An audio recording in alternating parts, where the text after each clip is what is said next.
हम लोग जो है आज ओम्स लॉ के लिमिटेशन पर बात करने वाले हैं। क्या क्या लिमिटेशन होता है ओम्स लॉ का, इसको समझेंगे बहुत बारीकी से है।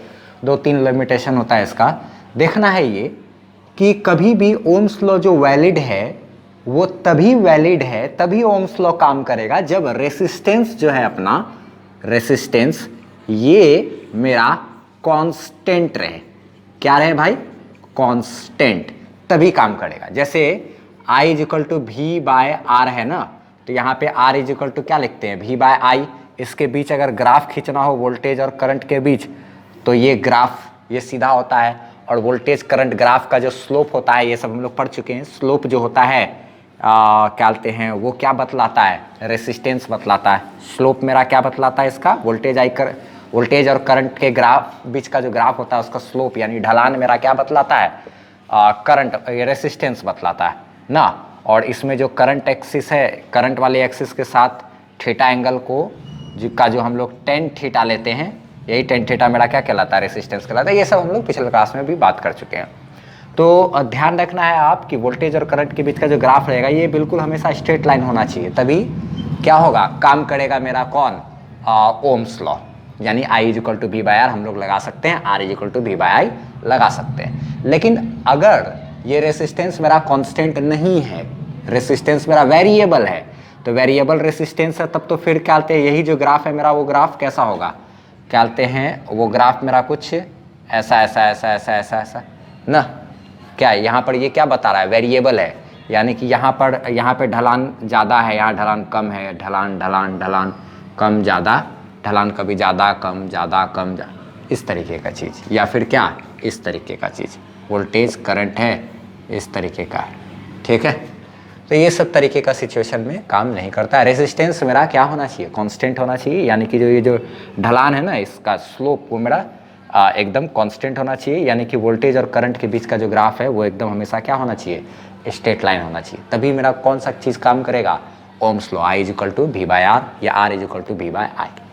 कांस्टेंट रेसिस्टेंस रहे उसके लिए आप एक बात और सोच सकते हो कि टेम्परेचर भी आपका कांस्टेंट होना चाहिए। अगर टेम्परेचर आप जैसे वायर है, वायर में आप देखते होंगे कि कहते करंट चल रहा है, ठीक है, तो करंट चलने से यहाँ पर थोड़ा सा गर्मी पैदा होगा, तो गर्मी पैदा होगा तो उस हीट के वजह से, तो जैसे हीट होगा, हीट डेवलप होने से रेसिस्टेंस का मान तो बढ़ जाएगा। क्यों बढ़ेगा भाई? हम लोग जानते हैं कि जब हीट बढ़ता है तो हीट बढ़ने से क्या होता है? इलेक्ट्रॉन बहुत जल्दी जल्दी वाइब्रेट करने लगता है, जिससे कॉलिजन बहुत जल्दी जल्दी होने लगता है। और हम लोग जानते हैं रेसिस्टिविटी का फॉर्मूला m/ne² टॉ। तो जैसे ही टॉ यानी कि रिलैक्सेशन टाइम घटेगा, क्योंकि इलेक्ट्रॉन सब जल्दी जल्दी क्या करने लगेगा? वाइब्रेट करने लगेगा, तो रिलैक्सेशन टाइम घटेगा, रेसिस्टिविटी मेरा क्या हो जाएगा? बढ़ेगा। रेसिस्टिविटी बढ़ेगा तो R बराबर रो इंटू L/A फार्मूला होता है ना। रेसिस्टिविटी बढ़ने से रेसिस्टेंस बढ़ जाएगा, यानी टेम्परेचर इंक्रीज करने से। हम लोग जैसे बचपन क्लास से ही 10th क्लास में तो पढ़ते ही हैं ये सब चीज़ कि अगर टेम्परेचर बढ़ाते हैं तो कंडक्टर की कंडीशन में क्या होता है? रेसिस्टेंस बड़ा बढ़ता है। फिर हम लोग पिछले कुछ लेक्चर्स में जाने थे कि टेम्परेचर बढ़ाने से सेमीकंडक्टर की कंडीशन में क्या होता है? सेमीकंडक्टर में ऐसा होता है कि टेम्परेचर बढ़ाओगे आप ना, तो वहाँ पे करंट बहुत तेज़ी से फैलने लगेगा, और रेसिस्टिविटी यानी कि रेसिस्टेंस उसका क्या हो जाता है? घट जाता है। यानी मतलब यही है कि टेम्परेचर अगर आप बदलोगे तो आपका रेसिस्टेंस जो है वो बदलेगा। कंडक्टर के केस में क्या होता है कि अगर आप टेम्परेचर बढ़ाओगे तो रेसिस्टेंस बहुत बढ़ जाता है कंडक्टर के केस में। तो क्या कहते हैं, ध्यान रखना कि अगर टेम्परेचर बदला तो रेसिस्टेंस भी बदलेगा, और रेसिस्टेंस बदलता है तो ओम्स लॉ काम नहीं करता। तो यानी ये बात हम लोग समझे कि क्या समझे कि ओम्स लॉ तभी वैलिड है जब रेसिस्टेंस क्या हो? कांस्टेंट। और उसी से हमको ये भी बात पता चला कि ओम्स लॉ तभी वैलिड है जबकि कौन काम कर रहा हो? टेम्परेचर क्या हो? कांस्टेंट हो। टेम्परेचर कांस्टेंट रहेगा तभी तो रेसिस्टेंस कांस्टेंट रहेगा, तभी हम लोग क्या कर सकेंगे? ओम्स लॉ यूज़ कर सकते हैं, तभी ओम्स लॉ वैलिड होगा। अच्छा, एक बात और कहानी, अभी अभी हम लोग बात किए ना सेमीकंडक्टर में क्या होता है कि टेम्परेचर भी वैसे ही टेम्परेचर चेंज करने से कहानी कुछ उल्टा फेड हो जाता है। वहाँ का कहानी ऐसा है कि टेम्परेचर आप बढ़ाओगे तो रेसिस्टेंस वहाँ घटने का मतलब ये हुआ कि नंबर ऑफ फ्री इलेक्ट्रॉन्स वहाँ बढ़ जाता है। सेमीकंडक्टर के पास फ्री इलेक्ट्रॉन का संख्या रहता है कम, जैसे ही हम लोग टेम्परेचर बढ़ाएंगे नंबर ऑफ फ्री इलेक्ट्रॉन्स बढ़ेगा, और नंबर ऑफ फ्री इलेक्ट्रॉन्स यानी number of electron per unit volume ये बढ़ेगा, तो इसके बढ़ने से रेसिस्टिविटी घटेगा। खैर ठीक है, ऐसे भी सेमीकंडक्टर का आप कहानी टेम्परेचर को चाहे आप बदलो चाहे नहीं बदलो, सेमीकंडक्टर में एक अलग ही गुण है। वो गुण ये है कि सेमीकंडक्टर में जैसे क्या कहते हैं, अगर सुने होगे तो आगे चल करके पढ़ोगे, हम लोग को फिजिक्स में पढ़ना है सेमीकंडक्टर। एक होता है एन टाइप सेमीकंडक्टर, एक होता है पी टाइप सेमीकंडक्टर, ठीक है।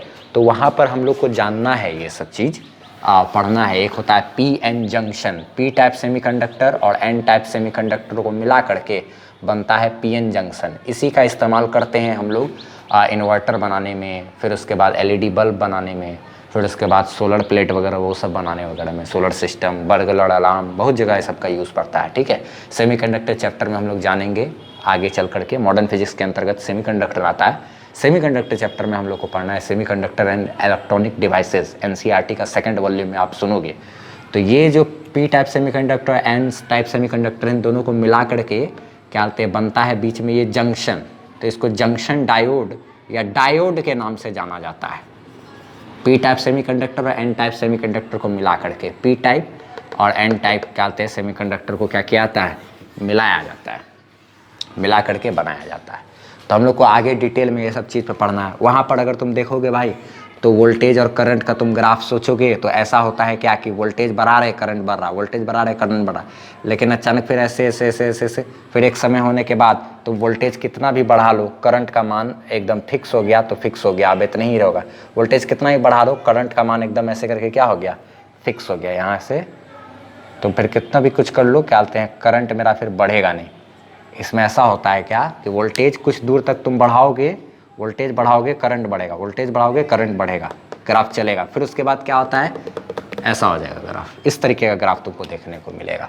और वहाँ पर अगर क्या बोलते इस तरीके से फोटो कहीं देख लिए, वोल्टेज है करंट है, तो क्या बोलते हैं ऐसे ऐसे ऐसे ऐसे ऐसे हो गया ग्राफ, यानी वोल्टेज बढ़ाए करंट बढ़ा, कुछ दूर तक तो काम किया, कुछ दूर तक तो उस जैसा है। लेकिन यहाँ पे देख रहे हो कर्व है, कर्व होने का मतलब यहाँ पे स्लोप जो है मेरा ये क्या हो रहा है, स्लोप ऐसे घट रहा है घट रहा है घट रहा है घट रहा है, ढलान घट रहा है घट रहा है घट रहा है घट रहा है घट रहा है, यानी कि रेसिस्टेंस मेरा क्या हो रहा है, घट रहा है। करंट और वोल्टेज का ग्राफ जो अगर रहेगा तो, सॉरी ध्यान रखना आप कि करंट और वोल्टेज का, यहाँ पर भी वोल्टेज और करंट का ग्राफ है, यहाँ पर देखो तो सॉरी यहाँ पर क्या हो रहा है, स्लोप ऐसे करके बढ़ रहा है बढ़ रहा है बढ़ रहा है बढ़ रहा है बढ़ रहा है, ढलान बढ़ रहा है, तो रेसिस्टेंस मेरा क्या हो रहा है, बढ़ रहा है।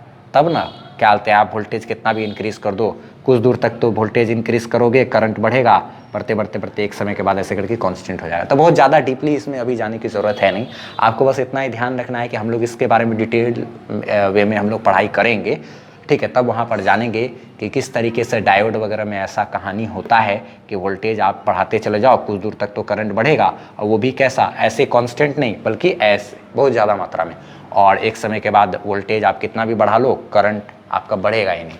ऐसा ऐसा कंडीशन होता है कहाँ पे, आपको डायोड में, यानी कि सेमीकंडक्टर वगैरह में, तो वहाँ पर भी ओम्स लॉ काम नहीं करता। तो हम लोग क्या क्या जाने, सबसे पहली बात कि जब रेसिस्टेंस कांस्टेंट रहता है तभी ओम्स लॉ काम करता है, ये एक लिमिटेशन हुआ। अगर रेसिस्टेंस बदल रहा है, वेरिएबल रेसिस्टेंस हो, तो ओम्स लॉ काम नहीं करता, ये एक चीज़। दूसरा बात जाने हम लोग कि क्या बोलते हैं, ये टेम्परेचर जब कांस्टेंट रहता है तभी ओम्स लॉ काम करता है, क्योंकि टेम्परेचर कांस्टेंट रहेगा नहीं तो रेसिस्टेंस कैसे कांस्टेंट होगा क्या, ठीक है। इसलिए ये दो बात हम लोग जाने। तीसरा बात हम लोग जाने कि डायोड के कंडीशन में, यानी कि सेमीकंडक्टर वगैरह से जो पीएन जंक्शन डायोड बनता है, उस कंडीशन में भी ओम्स लॉ काम नहीं करता है, ठीक है। इसके बारे में हम लोग को विस्तार से पढ़ना है सेमीकंडक्टर एंड इलेक्ट्रॉनिक डिवाइसेस नाम का चैप्टर में, ठीक है। तो हम लोग जो जो चीज़ पढ़े हैं उसको फटाफट से लिख लेते हैं यहाँ पर, ठीक है। इसका स्क्रीनशॉट लेना चाहो तो ले सकते हैं आप, ठीक है। चलो हम लिखा देते हैं वो चीज़। तो हम लोग लिख लिए हैं लिमिटेशन के बारे में कि Ohm's law is only valid for constant resistance not for variable resistance. Ohm's law है सिर्फ कांस्टेंट रेसिस्टेंस के लिए काम करता है, वेरिएबल रेसिस्टेंस के लिए नहीं करता है, ठीक है। अच्छा, ओम्स लॉ जो है वो वैलिड है अगर टेम्परेचर कांस्टेंट रहे तभी। जब टेम्परेचर कांस्टेंट रहेगा, यानी कि टेम्परेचर बदल नहीं रहा, तभी सिर्फ ओम्स लॉ काम करता है, ठीक। तीसरा क्या है, Ohm's law is not valid for diode. Ohm's law जो है डायोड के लिए वैलिड नहीं है, यानी कि पीएन जंक्शन डायोड वगैरह, ऐसा ही ढेर सारा चीज़ हम लोग को समझ में आएगा सेमीकंडक्टर चैप्टर में। यानी कि सेमीकंडक्टर वगैरह की कंडीशन में कह सकते हो आप एक तरीके से कि वो वैलिड नहीं है। डायोड में मेनली इसको यही कहना होगा कि डायोड के लिए आपको वैलिड नहीं होता है ये ओम्स लॉ वगैरह, ठीक है। बस इसको फटाफट से इसका स्क्रीनशॉट ले लो आप, लिए।